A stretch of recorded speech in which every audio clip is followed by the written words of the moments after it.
Hi everyone, Landy Kev here. Now, I apologise, I haven't been here for quite a while. I've had a lot going on, some personal things and some work things, and trucks being in the state of like none of them working. Having so much done, but I've got a few things to share now. Things are back to almost normality in that sense. Trucks are working and everything. So, what I'm going to talk about today, I'd like to talk about my new crawler. Here it is. No, no, silly. I know, silly. Now, what I want to talk to you today about is I just finished building my hard body LC70.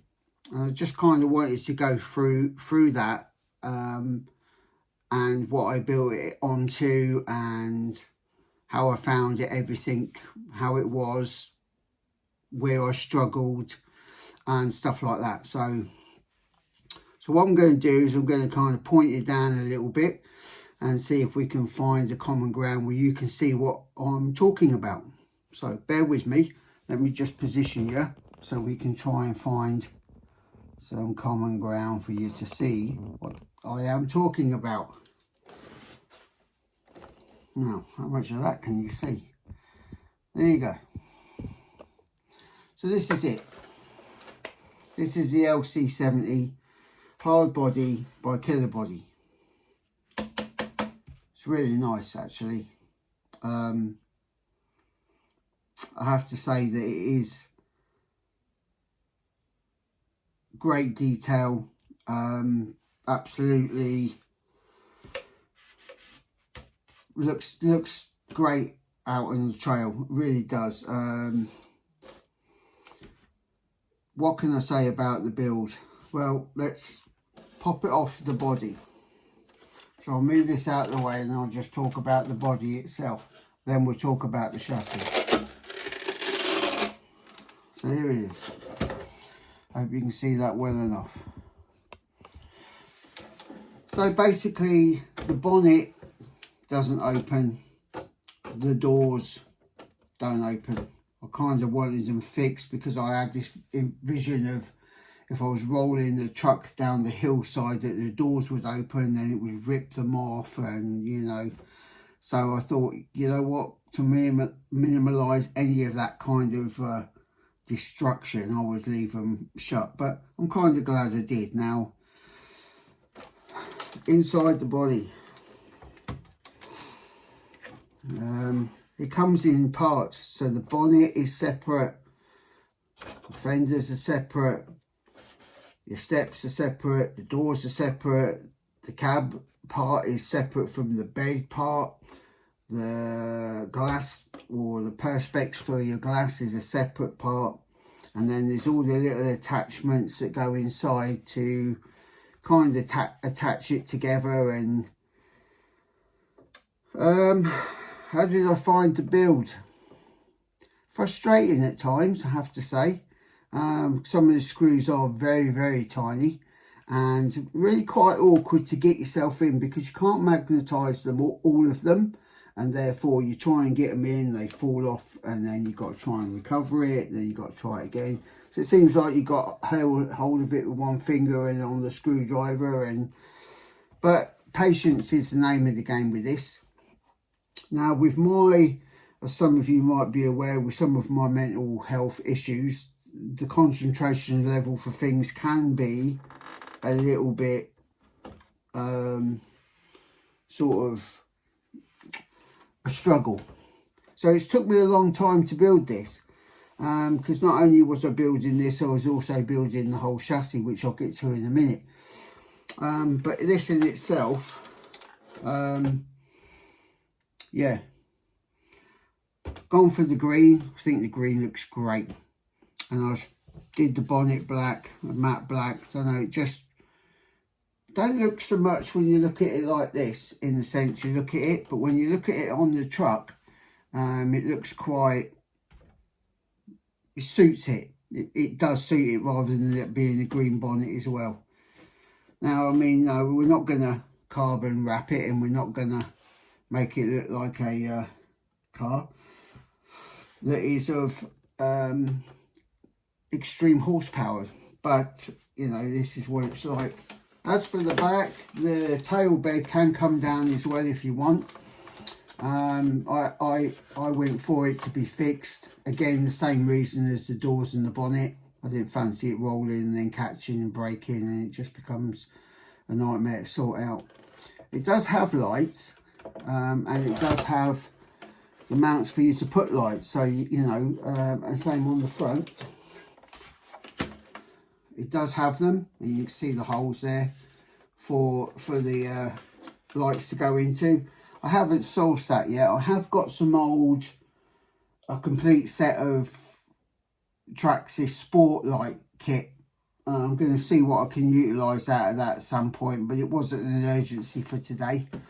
And it comes with this little mini dash inside. I don't know if you can see, so it has a steering wheel, and you know, you can get a complete interior for it.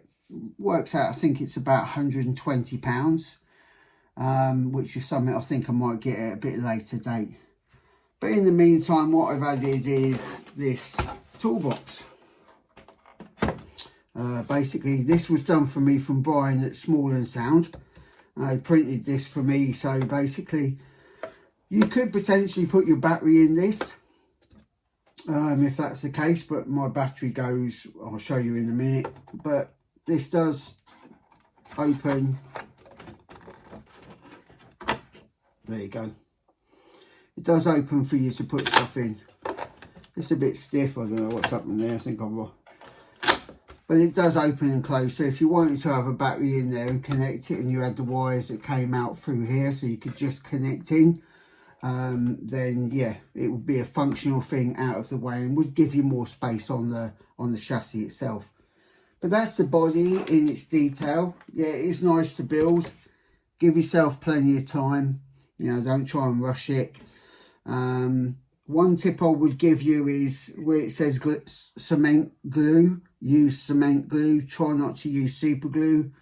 I made that mistake of using some super glue, and basically the drying process, it obviously puts off some odour or something from the super glue drying, and therefore it basically can stain stuff. So it did stain the green a little bit, and it did do something on my windscreen, which is kind of annoying when you take this long to do it. But you know, that's that side of it on itself. This is what it's running on, Element Enduro Kit 2. In itself was a nice thing to build right from scratch. I've never built, well, I built the Capra, I have to say. I did buy the Capra and build it, but this just different. So you know, it's kind of, yeah, it works really well. It was a pleasant build, to be honest. The instructions are good. The finish of all the bits you're using is good. With this kit, you get what is their team edition links, and you know, so they have the high rise links on them, and you do get the team edition shocks. Personally, I went for Desert Lizards. I do like to set them up with the droop setting, so I like how the Desert Lizards work. So you know, it's kind of good. I've gone from the Reef 777 servo. This thing just does whatever you want it to do. I got that from Gareth Curtis at GCRC. Basically, yeah, I'm running the Hobby Wing 23 kV motor in this one. I have a direct power lead to the battery for my steering, so you know, it's always like top notch. I've got Boom Racing Pro Build wheels. I've got some, I put some weights on here. Also got some little bit of brass pumpkins, and then there's some wheel weights all here, just to give me a bit of low down stability. And like I say, I do like the whole flex of a fully drooped rig. And the battery tray that comes with it comes with two, the shorter one, or you can get a bigger one that gets your, you know, what is your slightly bigger 3S LiPo in. We're also running in here power frames from Small & Sound. So yeah, and they work really well. They definitely give it a nice look as how it should be. You know, it's nice and squidgy. They're a compound that I kind of discussed with Brian how I want them to work. So, you know, that's what he's done for me. But apart from that, like I say, the interior for the body might come. I modified the sliders a little bit just to give them so they weren't sticking out square. So the little things that everybody does to their trucks, you know. So that's kind of where we are with that. I would say it's nothing special in the sense of how rigs go. I'm just going to tilt you back up. As your rigs go, really. Oh, there you go, a bit dodgy.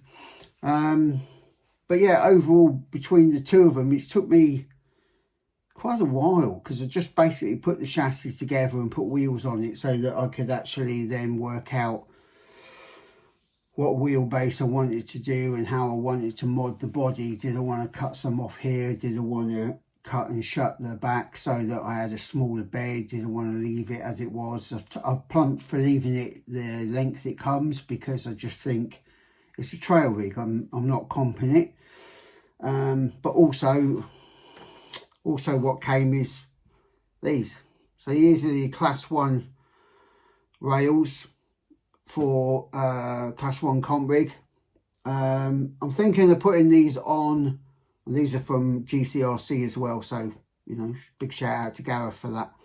I'm thinking of putting these on it just to give me more options and more adjustability and customization to suit me exactly. I really don't want to comp it. That's not what I wanted from it. I've got a comp rig, as a lot of you have seen, and I'm kind of happy with one comp rig. So, but that's the state of the play. I'm kind of super impressed. What I'm going to do is do some videos, and I'll probably do another chat about the rig and the body when I've used it more than just today. So that I can give you a bit more insight. You can watch some of the other videos I'll do with it, because I'll be back on it now. So, you know, I'll get some videos out in my usual style. And you can see how it looks on the trail and how it handles. And then I'll do it like a more in-depth kind of chat again about it. And then if I am going to decide to put the rails on, I'll probably do something where I can show you. I'll maybe do one side on camera, or, you know, either way, or I'll show you the finished article if I put them on. But apart from that, yeah, it's all good. So I enjoyed taking it out today, giving it its first run.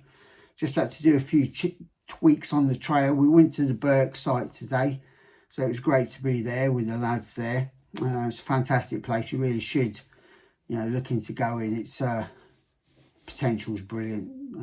We were there all day and had a great day. Lovely weather. There's some trailing to do. There's the rock sections to be on. What's going to be appearing in this at some point, there is going to be some bashing to be there.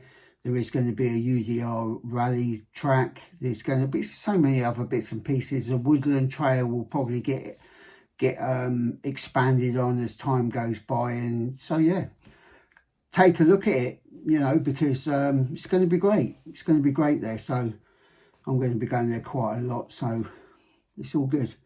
And I'd love to meet a lot of you there. So anyway, I'm going to wrap up now, because I've talked long enough and you've all probably got bored by now. So if you're still with me, then thank you very much for listening to me waffle. It's been my pleasure to talk to you again. Take care of yourselves and the loved ones that you have. And look out for some of your friends. They might need you. You might not think it, but they might. So anyway, take care of yourselves, and I'll speak to you soon. Ta-da now.